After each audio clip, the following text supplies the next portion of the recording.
Hello, my name is Exonovan, and it's time for another E3 Rewind. And this time we're going to take a look at a game called Fallout 4. Now, since E3, there's also been some more info released, so we're going to talk about that too. Let's get right into it right here on episode 79.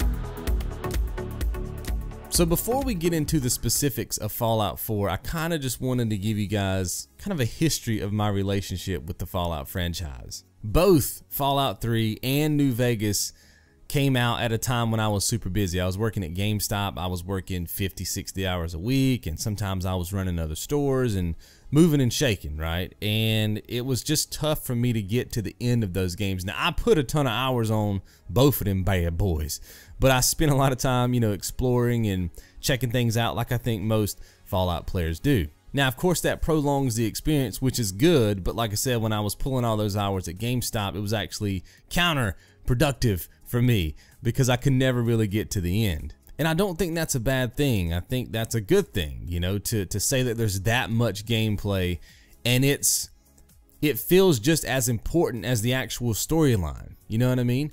And because most of the time with these games with side quests and stuff, you get bored and it's like, God, I gotta do this again. It was never that way with me when it came to the Fallout franchise.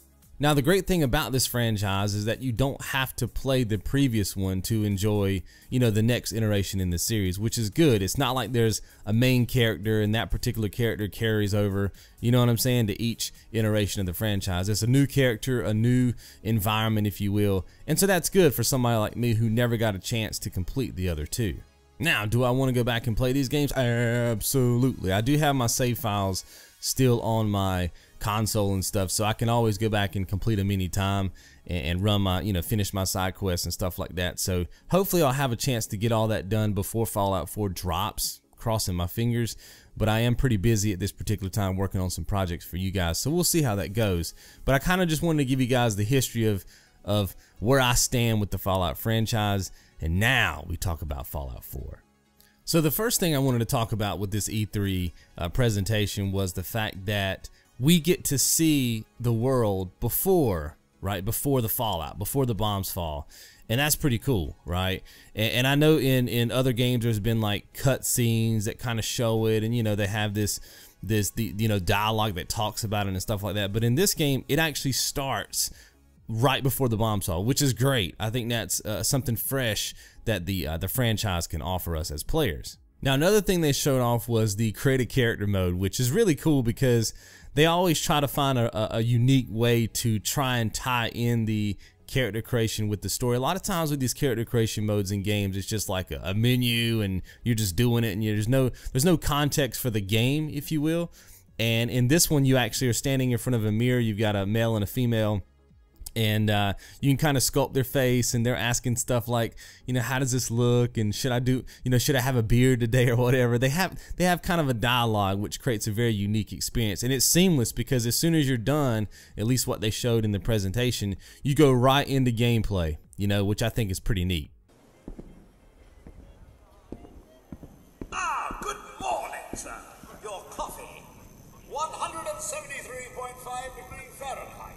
Brewed to perfection. Thanks, Kazuma. Now, another thing they say during the character creation portion of the game is that they will actually have a baby that resembles whatever look you have, when you create your character right here in front of the mirror, which I think is another cool feature they've added to this game. Now, another thing that the Fallout franchise does really well is it integrates your stats in with the context of the game too. I'm showing you guys right here on screen the registration form. The Vault Tech guy comes by and says that the vault's ready, blah, blah, blah. They just need to verify a couple things. And this is how you apply your initial stats, which kind of shapes the way that your character is going to perform within the game. Now, I did want to mention this too because an article came out a couple of days ago that was talking about the perks. You guys know when you level up in the game, you get different perks you can apply, and that of course shapes your character. They are saying that there are 70 perks, and each perk has a set of ranks.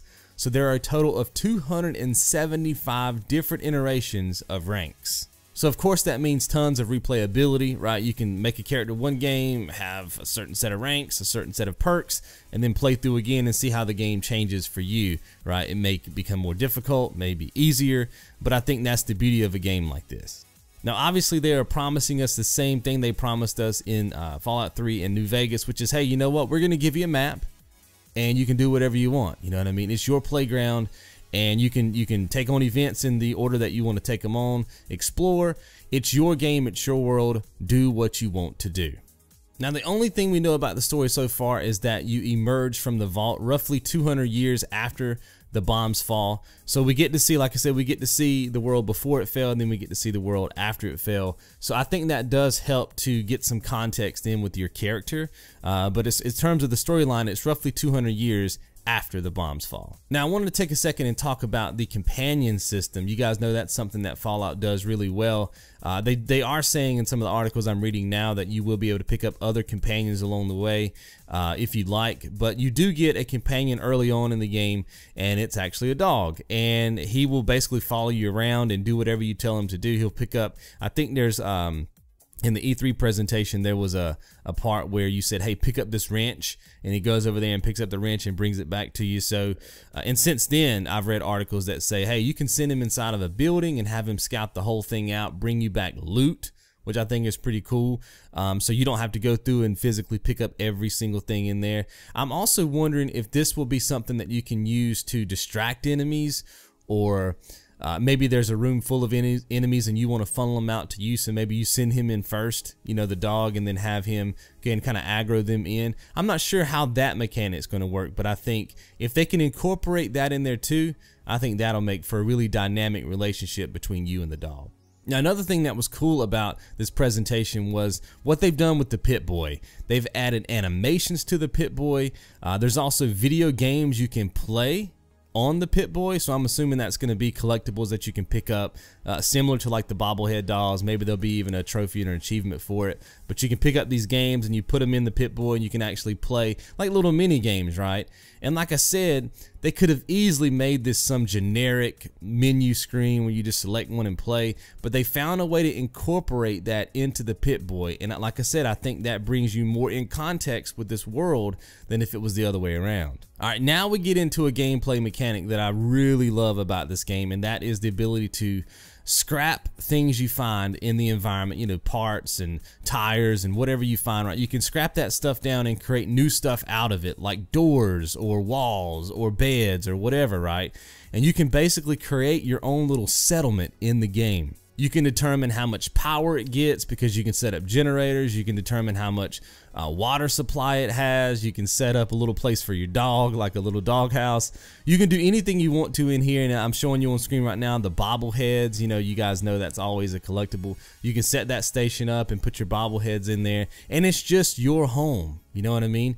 And a lot of people will venture there to become permanent residents, shopkeepers and stuff like that. The bigger and better you have that little, you know, settlement, if you will. And I just think that's a fascinating dynamic for this game. Now, when I first saw this, I was pumped, but I was like, man, it's gonna suck that you can only build one settlement, right? Because that's how a lot of these games do this kind of gameplay mechanic. Because this isn't the first time that we've seen, you know, a gameplay mechanic where you can build something like that, like a home, but you're limited to just like one time in one spot.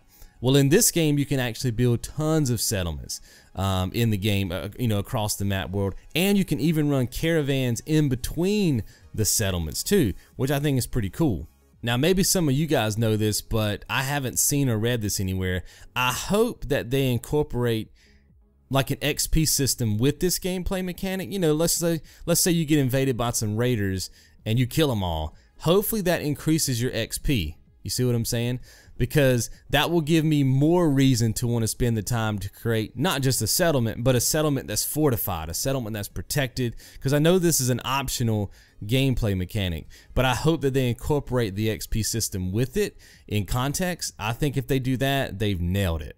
Now, when it comes to weapons, because this is another thing that's always been awesome about the Fallout franchise, is the weapons. You have 50 base weapons, and from what they're telling us, when it comes to modifying those weapons, it ends up being like 700 modifications on those 50 base weapons.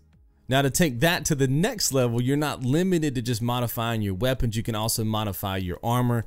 And from what they told us at the presentation, you also have layers of armor now. You see what I'm saying? So it's not just about having a shoulder pad or something like that. You have layers you can put on, which gives you more defense, which again is another great dynamic to this game.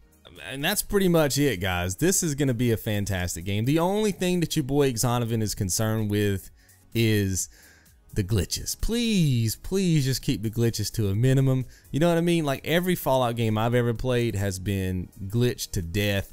Not necessarily game-breaking glitches, just those glitches that are kind of annoying and that take you out of the element. I just hope that this game is as glitch-free as possible. Please, Bethesda, get it right. You see what I'm saying? And I think if they get this game out and it's, like I said, it's as glitch-free as possible, there's no game-breaking stuff in it, they have truly delivered us a beast game.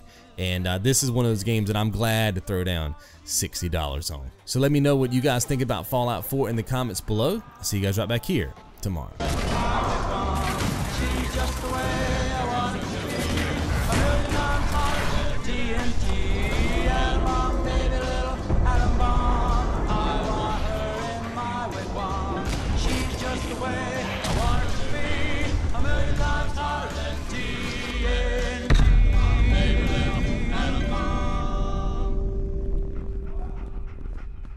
It's good to be back.